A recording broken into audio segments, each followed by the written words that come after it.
Iniciaremos agora o painel com presidentes de associadas da APINE, que discutirão o tema Prioridades para o setor elétrico no próximo governo. Convidamos para subirem ao palco os debatedores. Rodrigo Ferreira, presidente do grupo Canal Energia. Carlos Gross, presidente da Brookfield Energia.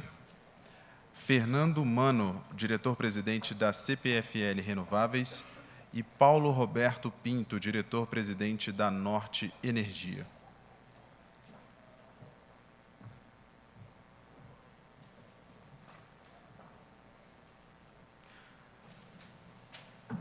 Bem, com a palavra o senhor Rodrigo Ferreira, presidente do Grupo Canal Energia e mediador deste painel.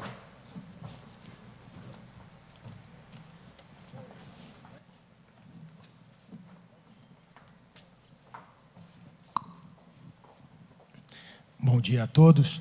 Começar agradecendo a APINE, cumprimentando o Guilherme Velho, o Edson Silva e todos os associados. É sempre um prazer muito grande estar moderando esse fórum de presidentes aqui e eu tenho recebido esse convite com muita felicidade. Cumprimentar o Carlos pela apresentação. De fato, foi uma apresentação política para engenheiros, né? Tantos gráficos, a turma ficou ligada o tempo todo. Muito interessante e enriquecedor, porque a gente está vivendo um momento novo, né? De fato, no Brasil. Eu conversava com a Ari ali do lado e, assim, difícil imaginar que em janeiro seríamos governados pelo deputado Jair Bolsonaro, que até então, apesar de 28 anos no Congresso Nacional, não exercia na política nacional um papel de liderança, ainda que a liderança dos minoritários, do baixo clero, como ele se autodenomina. Não faço nenhuma crítica, só uma análise de que não era o nome mais não era o nome mais provável e não era um nome que estava na fila, como Aécio Neves, Geraldo Alckmin, Marina Silva e outros nomes da política nacional. Então, o que pode esperar disso? Um novo governo e um governo novo, né? Um governo que está se propondo a fazer política de uma forma um pouco diferente fazer política de uma forma talvez mais ideológica, mais liberal e menos comprometida com alianças e fusões partidárias. E aí eu queria começar esse debate, pedindo para que cada um fizesse uma análise, não apenas pessoal, claro que pessoal também, mas buscando tentar entender como os seus grupos econômicos enxergam o Brasil nos próximos 4 anos. E aí eu estou falando de risco Brasil, de atração de investimentos, de disposição para manter e ampliar investimentos no Brasil. Então, vamos começar? Queria agradecer a APINE pelo convite, em nome aí do Guilherme Velho, da Josiane, do Edson e dos demais membros do Conselho pelo convite, pela oportunidade. Rodrigo, eu acho que olhando aí para o futuro, né, claro que a gente tem essa questão aí de mais em prazo imediato, né, que é essa questão do GSF, e a gente entende que é importante realmente que uma solução seja dada, né? Então, vou falar bem rapidamente disso e depois passar para os temas de mais médio e longo prazo. Mas a gente entende que realmente uma solução idealmente negociada seja o melhor caminho, né? A gente tem massa crítica para discutir e para resolver essas questões. Estamos aí com quase 9 bilhões de reais travados, não é? Nosso entendimento é que muitos custos e riscos, né, não hidrológicos acabaram sendo imputados ao MRE, não é? E que um ajuste, uma adequação, uma repactuação precisava ser feita para a gente resolver essa questão. Ajuda, inclusive, a discutir e pensar o futuro quando a gente está conversando com acionistas, com investidores, não é? Resolver questões desse tipo de curto prazo. Olhando um pouco mais para frente, né, o grupo tem trabalhado, desenvolveu há alguns anos um projeto que a gente chama lá de CPFL 2030, é uma visão de longo prazo para o setor elétrico, onde a gente enxerga um conjunto de tendências. Muitas dessas tendências já são, na realidade, práticas em outros lugares do mundo. A gente está falando de descarbonização, né, o aumento de fontes renováveis. A gente está falando de um aumento da eletrificação, né, principalmente aí, acho que o exemplo mais claro disso são os veículos elétricos. Novas tecnologias, né, redes inteligentes, self-heating, medidores inteligentes na parte de distribuição. E, claro, não dá para fugir, um empoderamento cada vez maior do consumidor, né? Então, dado isso, a gente olha como um caminho meio que natural essa questão da liberalização no mercado, um caminho meio sem volta. É claro que ele tem que ser muito pensado e planejado para a gente evitar problemas, né? E ter que voltar atrás. A gente tem exemplos no mundo de processos de liberalização que começaram e deram alguns passos para trás. E é importante, como já foi dito aqui, que algumas condições antecedam essa liberalização. E aí eu acho que durante o debate a gente vai poder falar melhor, mas a questão da separação do lastro e energia, a questão da tarifa binômia, a questão do preço adequado, né, e um preço muito alinhado à operação, são aí alguns dos requisitos para essa liberalização. Na parte de crescimento, o grupo continua olhando oportunidades muito interessantes no setor elétrico. A gente está muito otimista com as mudanças que vêm por aí, né? A gente acredita que vai ter um espaço importante para investimentos. O grupo acredita muito no crescimento de fontes renováveis. A gente atingiu ontem aí 14 GB em geração eólica. É uma das vertentes que a gente pretende continuar crescendo. Solar, eólica. Mas muito importante também, como foi comentado, o Brasil precisa de hídricas, né? Precisa também de térmicas, então a composição da matriz precisa ser feita de uma forma equilibrada para garantir sustentabilidade. E, por fim, sempre que a gente pensa em futuro, eu acho que a gente tem que olhar como grupo, como agentes em inovações, em novos modelos de negócio. Eu acho que o papel de grandes empresas como um grupo, como a CPFL, vai mudar ao longo do tempo, é inevitável, com todas essas mudanças que a gente observa. Então, passa de uma empresa que basicamente fazia gestão de ativos para uma empresa que também passa a prestar serviços, passa a atender o seu consumidor. E aí nós estamos falando de soluções como geração distribuída, armazenamento. Dentro da geração, estamos falando da questão, por exemplo, de soluções híbridas, casando solar com eólica, casando essas fontes com armazenamento, além, claro, de novas possibilidades de prestação de serviços ao consumidor, como controle de consumo, eficiência energética.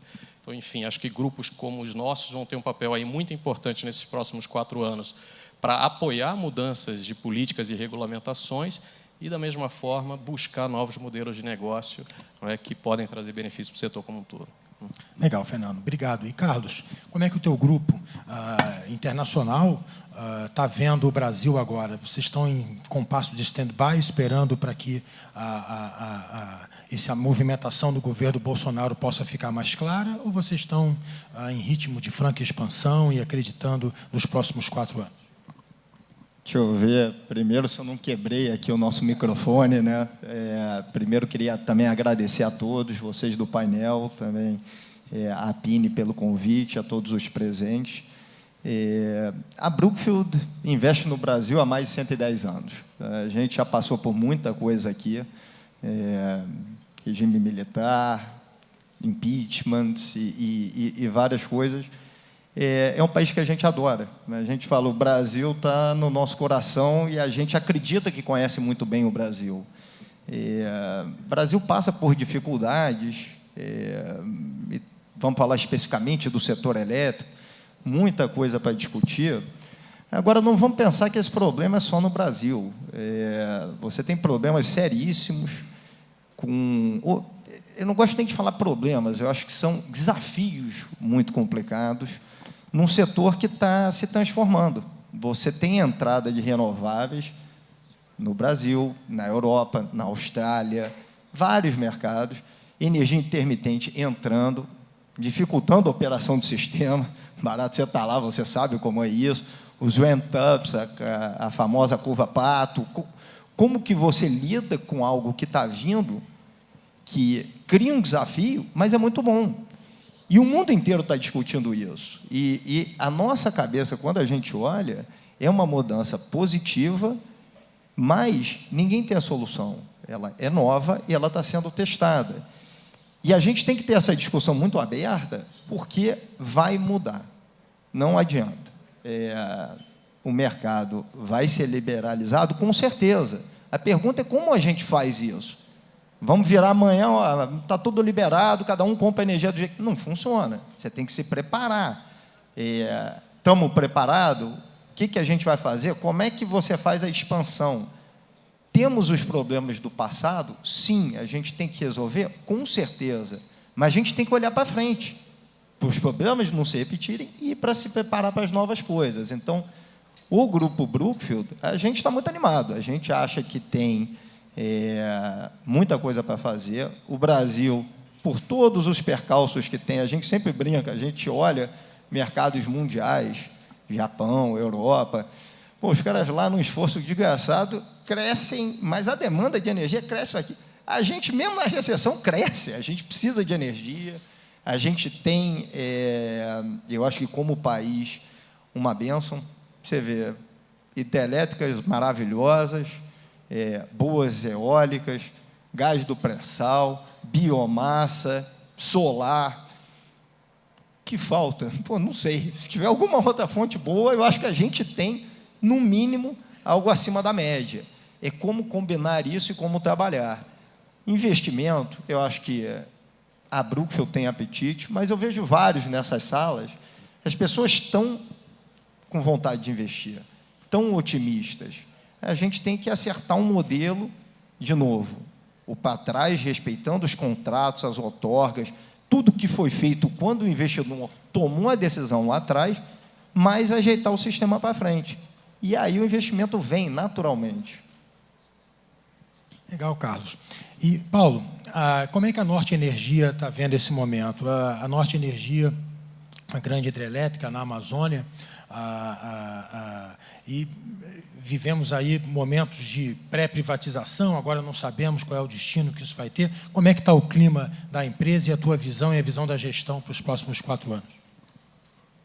Bom, bom dia, boa tarde a todos. Obrigado, Guilherme, pela essa oportunidade. Obrigado, Edson, e todos aqueles que participaram aqui hoje do evento. Foi um aprendizado muito bom. Eu queria dizer, Rodrigo, que Belo Monte é um caso à parte. Depois eu vou ter oportunidade de falar um pouco mais sobre o projeto, mas nós somos uma SPE, né? Então, a estratégia de expansão e a visão é tratada nos fóruns próprios dos nossos acionistas. Inclusive, temos aí uma parcela significativa do Grupo Eletrobras que responde por 49%. O que eu posso dizer para você é que, assim, de uma forma geral, há uma grande expectativa dos investidores com o Brasil, né? E as eleições foi a marca, né, o divisor de águas desse processo. Os resultados recentes, eles animaram muito os investidores, tanto os investidores do business como os investidores financeiros, que acompanham normalmente o processo. No nosso caso, nós vamos terminar o Desafio Grande de Belo Monte e em princípio, é Belo Monte, né? Não temos assim nenhuma orientação de expansão que teria que mudar completamente toda a estrutura da SPE. Mas um dado importante que eu queria ressaltar aqui é a questão, até para a experiência anterior, né? Estou há 47 anos no setor e estou aprendendo muito em Belo Monte nesse 1 ano e meio, né? O aprendizado tem sido muito rico. Mas, no passado, quando nós começamos o processo de privatização no setor elétrico, nós estávamos tendo 2 caminhos distintos, né? A necessidade, a importância e o convencimento da participação do privado no negócio e, ao mesmo tempo, a demanda de expansão, né? Não posso atribuir, pessoalmente, que o racionamento que vem em seguida decorreu de uma maior atenção na venda de ativos prontos, porque não foi só isso. Mas isso, de certa forma, contribuiu também, porque enquanto eu tinha uma oferta de caixa para vender e uma outra, um greenfield, né? Claro que a opção foi ali. Eu era diretor da Eletrobras nessa época, nós começamos pela Excelsa, depois a Light. Então, era uma máquina registradora de fazer dinheiro, entre você colocar um projeto de geração na Amazônia, como Belo Monte, e colocar a venda da Light, naturalmente, a preferência para o investidor era a Light.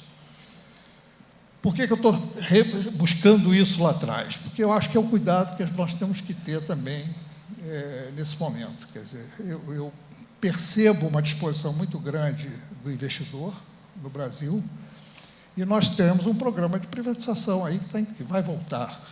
Está em curso de forma lenta, mas é importante que aconteça. Mas o mais importante é a gente olhar para a expansão. Quer dizer, nós precisamos atrair os investidores privados para compartilhar uma parceria público-privada, que eu gostaria de falar sobre isso, pela experiência de Belo Monte, né? E nós não perdermos de vista isso, né? Que a expansão, diferentemente de outros países que estão crescendo aí, ou quase não crescem, estão mais investindo em eficiência energética e outros segmentos dentro do setor, né? Nós temos, sim, compromisso com a expansão. Qualquer variação do PIB a partir do ano que vem, nós vamos precisar de demanda de energia. Então, nós precisamos atrair esses investidores para compartilhar conosco a expansão, o Greenfield, em paralelo, tocando os processos já em operação. Agora, pegando um gancho do que o Reive mencionou, você está lá na Amazônia gerando Belo Monte há 1 ano e meio, né, que você acabou de mencionar. E talvez a gente esteja olhando uma expansão hídrica mais para o sudeste, de usinas hidrelétricas até 1.000 megawatts. Qual é a tua visão hoje, Paulo, como profundo conhecedor, está operando uma planta da magnitude de Belo Monte, sobre a operação na Amazônia, a construção, os impactos desses empreendimentos e a sustentabilidade disso? Olha, primeiramente, eu fiquei animado com as colocações feitas pelo Guilherme aqui, que é a posição da PINE, né? A gente reconhece o papel importante da eólica, fotovoltaica e outras fontes renováveis, mas a importância do país não perder de vista o potencial hídrico, hidráulico que nós temos ainda pela frente. E isso está muito concentrado lá no Amazonas, né? O grande aprendizado em Belo Monte, que eu gostaria de dividir com os senhores aqui, é exatamente a condução dos próximos projetos naquela região, levando em conta as fortes variáveis e complexas que nós temos, como as questões socioambientais, indígenas principalmente. A minha experiência tem sido uma experiência interessante nesse aspecto, não só do ponto de vista orçamentário, mas da própria gestão desses programas e a compatibilização do projeto socioambiental com a engenharia, com a obra propriamente dita.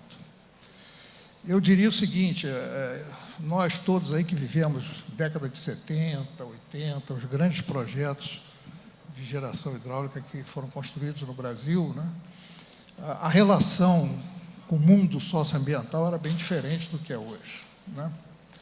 Eu diria que, se eu tivesse que começar hoje um projeto, por exemplo, tem aí o São Luís do Tapajós, que pode ser que volte à pauta, né, no Rio Tapajós, uma usina até que tem reservatório, Belo Monte não tem reservatório.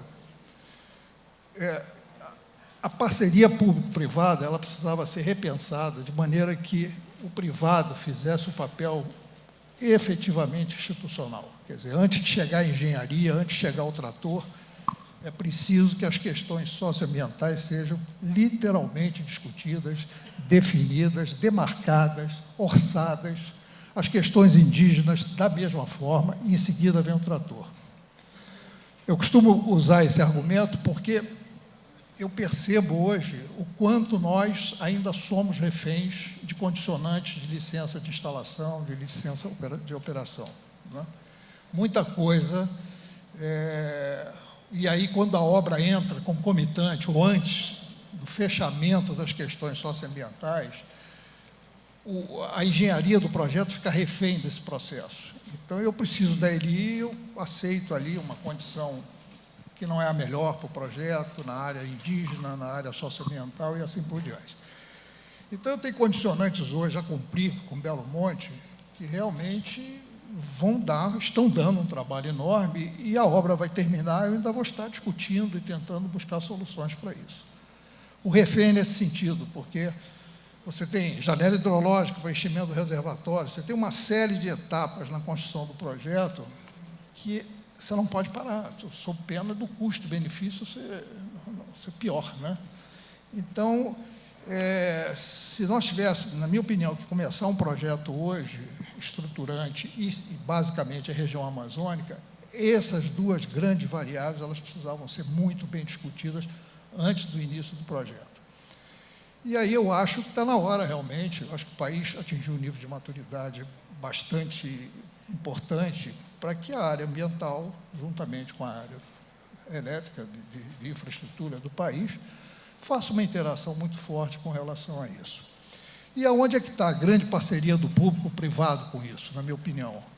O público sabe fazer bem isso, né? Porque estão as instituições todas inerentes aí à questão socioambiental, indígena, etc. E é o papel de governo num projeto como esse. E o privado entra com a engenharia.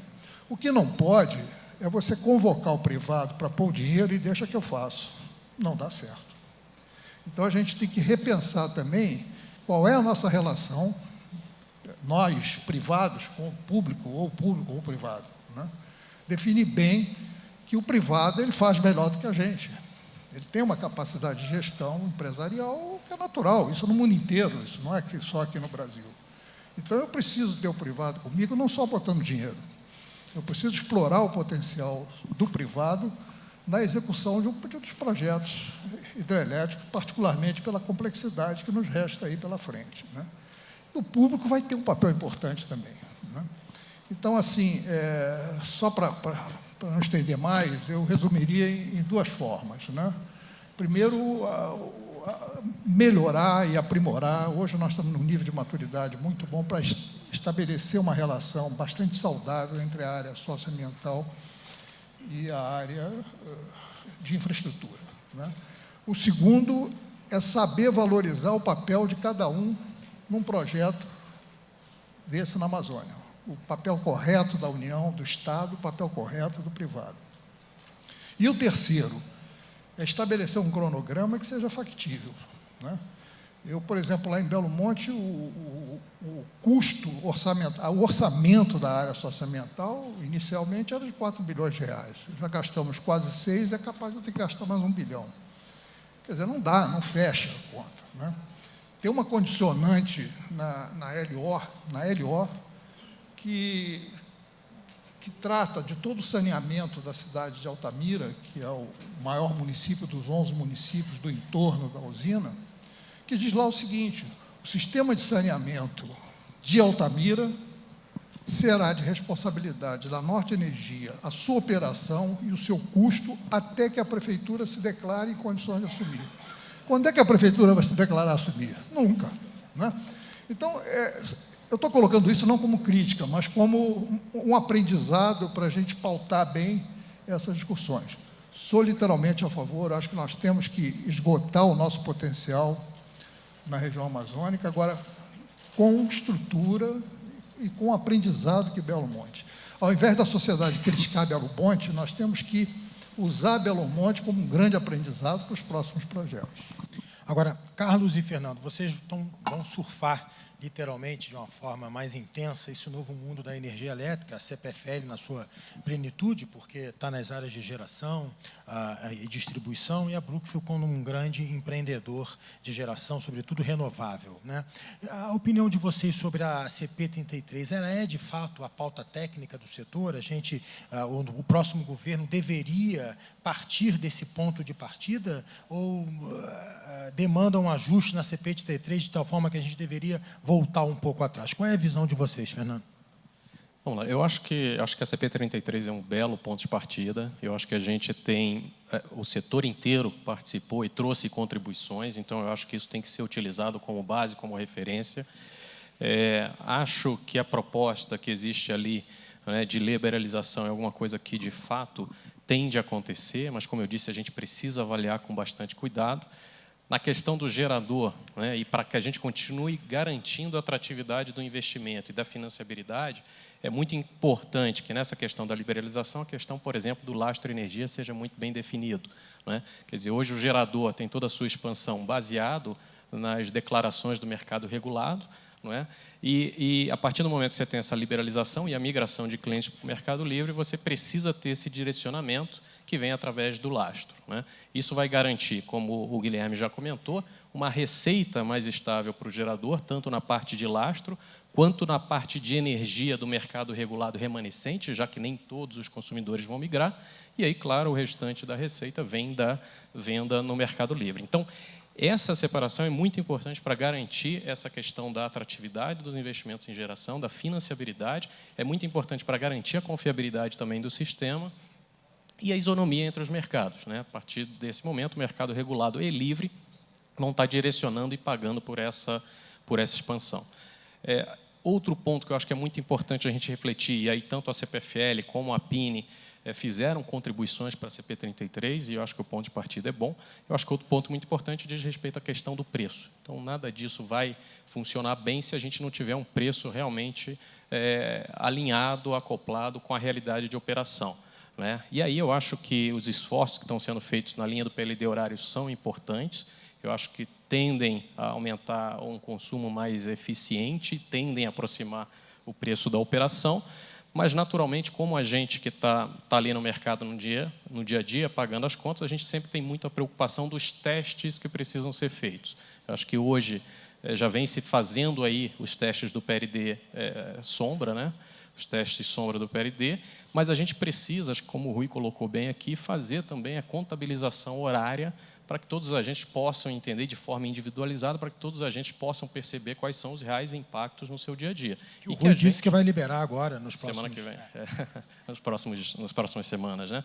Então, isso é muito importante para que quando a gente tome a decisão e faça a migração, que na nossa visão é positiva, seja feita de uma forma bem testada antes. Carlos, qual é a sua opinião sobre esses temas? É interessante, o Fernando falou sobre o Mercado Livre. O Canal Energia, em 2000, quando foi criado objetivando atender ao Mercado Livre num projeto que viria depois do Canal Energia, chamado consumidorlivre.com.br. Eu sei que eu operei por 18 anos o portal, vendi a empresa, estou cheio de cabelo branco, e esse troço não aconteceu até hoje. E aquele cronograma que está proposto na CP33 sinaliza para 10 anos um mercado que seria menos livre do que estava previsto em 2006. Né? Então, será que 30 anos a gente precisa para não abrir totalmente o Mercado Livre? Então, eu queria que você falasse um pouco da CP33 e da visão da Brookfield sobre isso também. Lógico. Eu concordo com vários pontos que foram levantados. Eu acho que a CP33 é uma ótima base, ela foi amplamente discutida. Honestamente, se você perguntar para qualquer um, é perfeito, é exatamente o que eu queria? Não. Se ela fosse exatamente perfeita para alguém, ela não atingiria os objetivos dos outros. É uma base que, logicamente, eu acho boa, eu acho que atende, no geral, os pleitos de todo mundo. A abertura do mercado, ela está demorando muito. Acho que todo mundo vai te falar que, 30 anos é um absurdo. Agora, eu acho que a maior preocupação é, de novo, como fazê-la.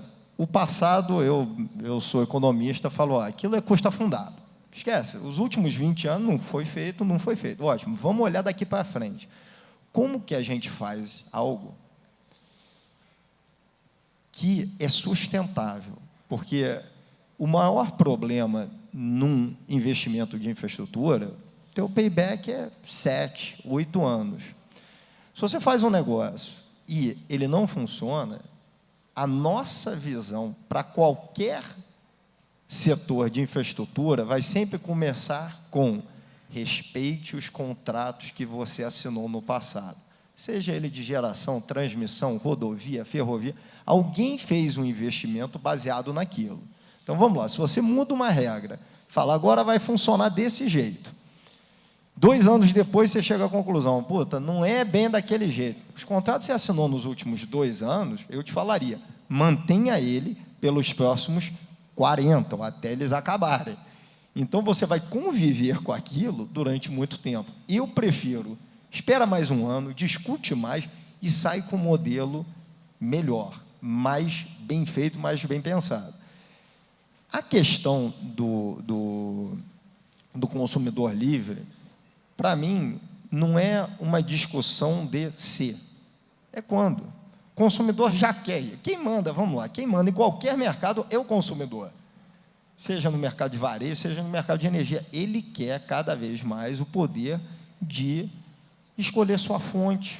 Alguns querem energia verde, escolher a segurança da sua fonte, tomar decisões estratégicas baseadas nesse bem. Então, eles estão migrando. E, de novo, a gente pode olhar o Brasil, você pode olhar globalmente. Empresas e consumidores estão migrando. Então, é uma realidade. Aí a pergunta vira, como eu me preparo para essa migração? Eu tenho um modelo que funciona, E quais são os medos? O que pode dar errado? O meu grande medo é a expansão. Se eu faço uma abertura onde eu não penso a expansão, eu acho que o Guilherme Velho colocou muito bem, a expansão era feita muito fácil, você fazia um contrato de 20 anos, 30 anos com as distribuidoras, elas ancoravam isso. Não vai mais ser realidade, você vai fazer uma expansão via distribuidoras e Mercado Livre. Como que você ancora essa expansão? Se você simplesmente chegar e falar, ó, mas se nem PPA de longo prazo, decidam. O consumidor não quer um PPA de 30 anos, nem de 20, nem de 10, 5, 7. Esse não chega nem no meu payback. Eu vou botar uma hidráulica, eólica, que eu não chego nem no meu payback, e aí, de novo, o que eu acho que baseia esse modelo também é o seguinte, como investidor, e todo mundo aqui é investidor, nem que seja no seu pessoal, você olha o risco-retorno. Se eu tenho um negócio de 20 anos, contratado, financiado, não sei o que lá, o risco diminui, a taxa que eu exijo é menor. Se alguém chega para mim e fala, olha, Grua, você faz um investimento no mercado spot, uma eólica spot, eu posso fazer, mas eu vou ter que ter uma expectativa de retorno na estratosfera, porque eu vou falar, olha, o risco é muito grande. Então, risco muito grande, preço alto, que acho que é o que ninguém aqui quer, seja como consumidor, seja como investidor num setor de infraestrutura que, por definição, é um setor estável. É isso que a gente busca. Então, tentando somar isso tudo, a abertura do mercado vai acontecer, ponto. Como que a gente se prepara para ter uma abertura de mercado? Eu acho que a abertura de mercado é um pedaço de um tripé. Você tem que abrir o mercado, mas tem que ter crescimento e tem que ter a financiabilidade daquele crescimento para a gente ter um preço o mais baixo possível. A alocação de risco, tem alocações de risco no setor que não funcionam tão bem. Eu não estou na distribuição, mas eu olho as distribuidoras, tem riscos ali que eu acho que não são riscos de distribuição. O modelo evoluiu para isso, onde distribuidoras têm risco de demanda. É o melhor para assumir esse risco? O consumidor tem risco ideológico. É o melhor? Talvez não. Mas o preço que eu vendi lá atrás não incorporava esse risco. Eu assumo esse risco daqui para frente. Vamos só combinar qual o preço. Então, por isso que eu sempre volto. A gente tem que pensar o arcabouço todo para não fazer uma abertura de mercado que não foi bem pensado, e em 2 anos a gente vai falar, pô, não está funcionando, aí a gente vai ter que mudar de novo, aí vai mudar de novo, e esses testes são ruins. A gente tem uma base muito boa, que eu acho que é a CP33, dá para trabalhar nela, acho que a gente tem um governo novo agora, tentar aproveitar esse momento, que geralmente é um momento muito positivo, para efetivamente ter uma legislação, acho que consistente, para esse novo mercado. E aí você falou um pouco dos legados, né, das distribuidoras, as contratações existentes no mercado regulado, etc. e tal. O fato é que a gente continua contratando no mercado regulado e vai continuando empurrando, pelo teu raciocínio, esse problema para frente. E aí eu te pergunto, e para toda a mesa, a questão da separação do lastro e energia, ela poderia ser uma solução a ser implantada, inclusive nos projetos existentes, claro, que de forma consensual, sem quebrar contratos, como você mencionou, mas talvez pudesse ser uma solução, inclusive, para repotencializar investimentos feitos no passado, na medida em que a energia tem momentos e volatilidade de preços. Como é que vocês enxergam isso? Essa questão da transição do legado das distribuidoras e a separação de lastro e energia. Olha, a PINI vem discutindo muito isso, né? Acho que coordenados aqui pelo Guilherme, a gente tem feito muito essa discussão. Eu acho que uma condição muito importante, Rodrigo, é você preservar, claro, né, os contratos e o direito de quem já tem contratos de longo prazo. Então, acho que esse é um ponto de partida fundamental, né, para a gente não ter quebras e rupturas aí. A questão do lastro da energia existente, ela precisa ser realmente pensada, né? Tem mecanismos de você fazer isso no final dos contratos, né? Você fazer com que essa recontratação ela aconteça. Então, quer dizer, esse mercado, essa usina existente, ela tem também uma participação no lastro inteiro do sistema, e aí existe uma questão de como é que você precifica e como é que você garante que, ao final desse contrato que ela tem, onde ela tem a sua receita garantida, ela continue sendo remunerada pelo lastro que ela tem e que a parcela de energia, ela aí, sim, possa ou vender de forma livre no mercado ou vender, como a gente comentou, para o mercado regulado remanescente que pode continuar existindo. Então, eu acho que existem aí diferentes alternativas, acho que é um ponto importante, acho que tem uma proposta em discussão agora muito interessante, né, que acho que em breve a gente vai poder estar discutindo com outros agentes do setor e agentes do governo, mas é um ponto realmente que precisa ser bem pensado, bem planejado, para que a gente dê um passo correto e não corra risco de estar voltando atrás depois. Carlos, quer comentar? Não, eu concordo. Eu acho que, de novo, você respeitar um contrato passado não quer dizer também que ele não possa mudar. Você pode dar opções. Consensualmente, né? Você pode dar opções. Olha, você pode continuar com o seu contrato passado ou, se você quiser, você migra para um contrato de lastro de energia. Se você me fizer essa proposta, eu vou falar, com certeza, só vamos entender qual é meu lastro e qual é a minha energia. Como é que você... Então, a gente falou um pouco de...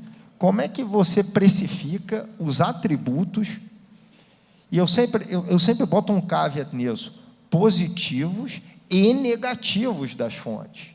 Porque a Brookfield, pelo menos, a gente está mudando, mas a gente ainda é muito hidráulico, né? Então, a gente costuma sempre falar, não, porque a hidráulica tem reservatório, e a gente gosta de falar dos atributos positivos.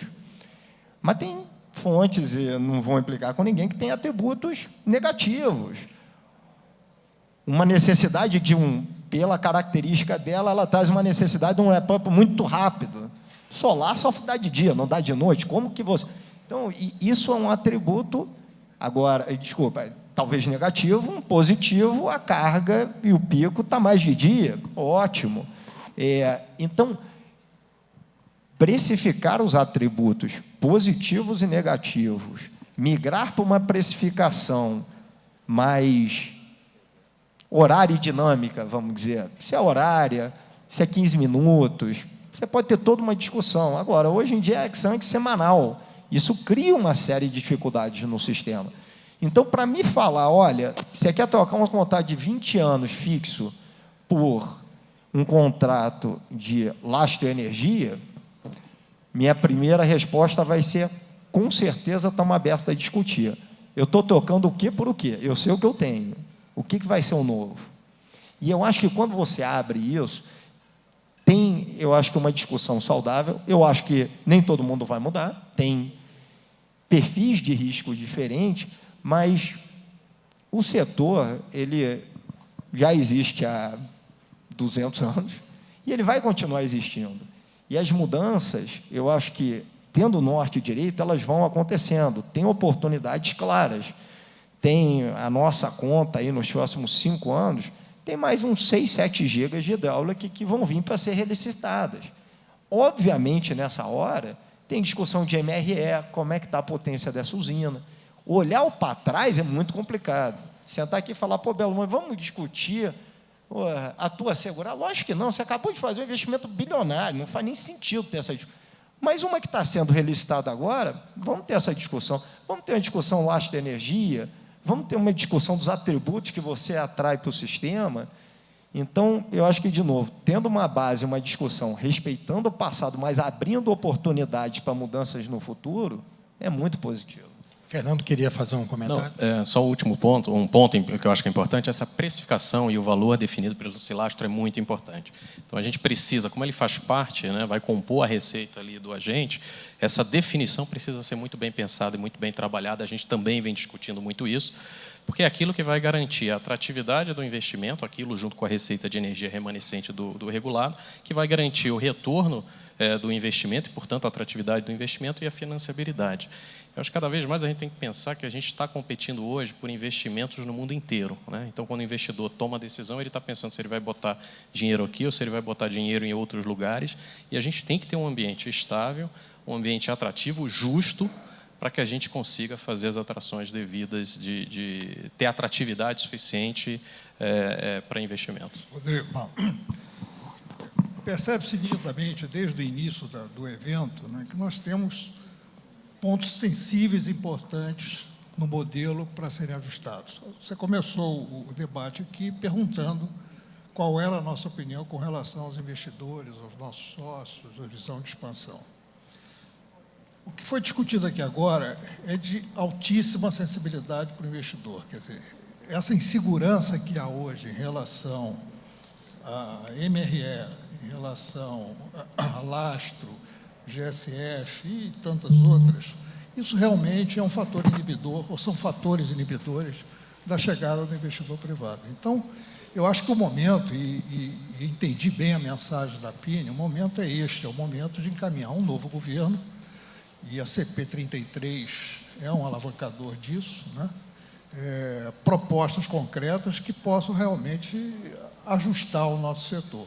Quando você diz que eu não tenho muita preocupação com o Mercado Livre, eu tenho no Mercado Livre hoje uma usina de 2.000 megawatts, que são 914 megawatts médios para negociar no Mercado Livre, né? Então, o meu grau de sensibilidade ao mercado é muito grande.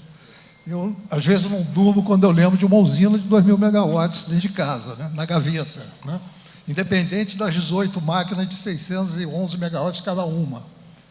Então, eu acho que a hora é essa mesmo. Eu acho que os pontos que vocês colocaram aqui são extremamente importantes. Eu não vou entrar em detalhes, porque estão ditos aí todas as questões, mas a estratégia, eu acho que é essa que a gente está conduzindo. É o momento, é o novo governo, partir da CP33, né, reler 33 e dar o encaminhamento, porque precisamos, sim, dar segurança de contratos, dar segurança de condições.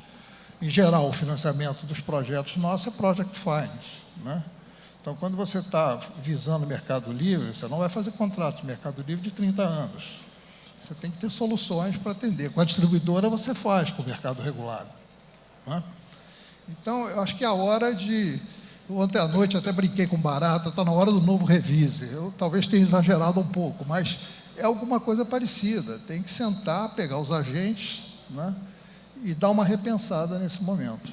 Agora, Paulo, falando de GSF e MRE, o Rui, na apresentação dele, fez um comentário muito interessante da necessidade de se revisar o MRE, sobretudo, numa análise que ele fez, o problema do despacho fora da ordem de mérito, do atraso da entrada de geração e transmissão, é o menor problema do MRE. O maior problema estaria alocado no regime hidrológico, no risco do regime hidrológico, que talvez faça parte do risco do próprio empreendimento. Quais são os caminhos, na tua visão, como nosso decano aqui na mesa, né, uma visão desde Furnas, Light e agora na Norte Energia, qual é a sua visão, quais são os caminhos para a gente rediscutir MRE?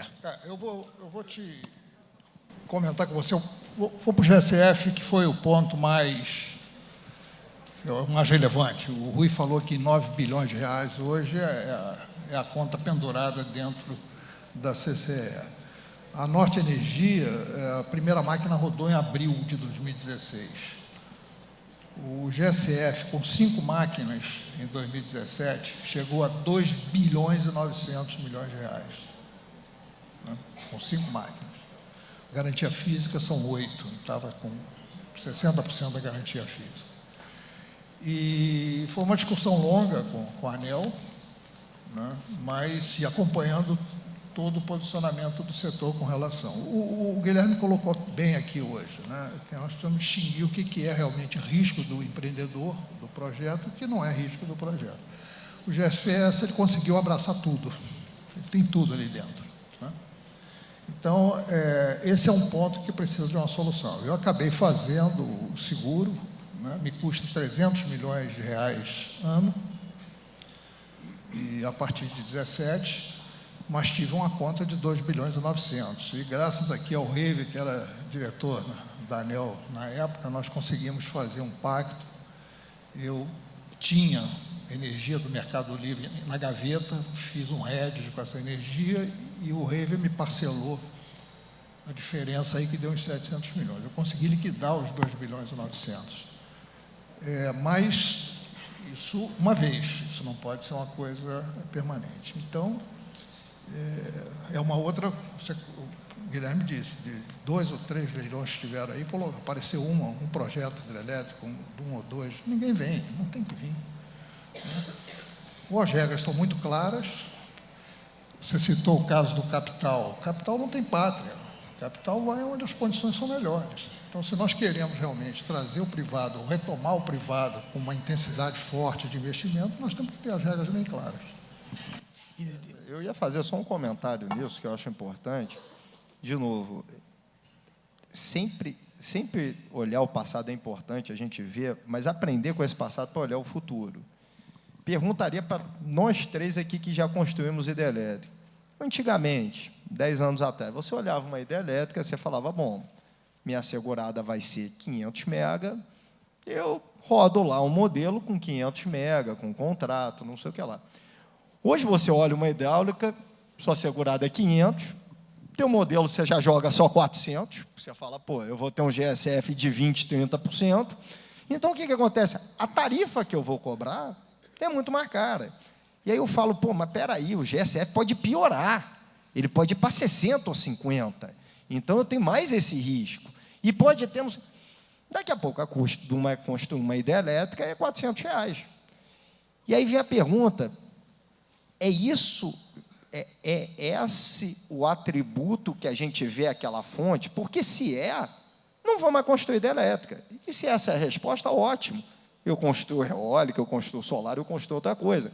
Mas eu acho que esse é o fundamento. Se você não precifica os atributos, os riscos, você pode até errar uma vez. E aí você faz aquele investimento errado. Mas como investidor, você paga caro, e você lembra, e você fica anos sem fazer aquilo de novo.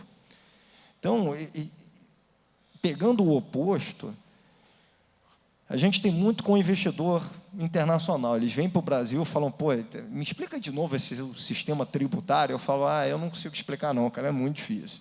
Ele explica, pô, e aquele problema, teve um impeachment? Eu falo, é muito difícil. Mas teve... Deixa eu te falar um negócio que é muito raro. O Brasil sempre... E vou repetir, sempre honrou todos os seus contratos. O cara sai com um sorriso daqui, o quê? Vários países no mundo não fazem isso.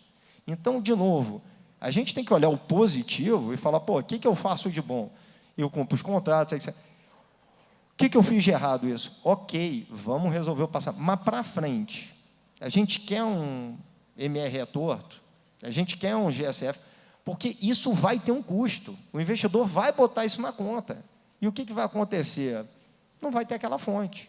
E se é o que a gente quer, ótimo, a gente vai só para as outras fontes. Se a gente precisa, aí você tem que precificar direito.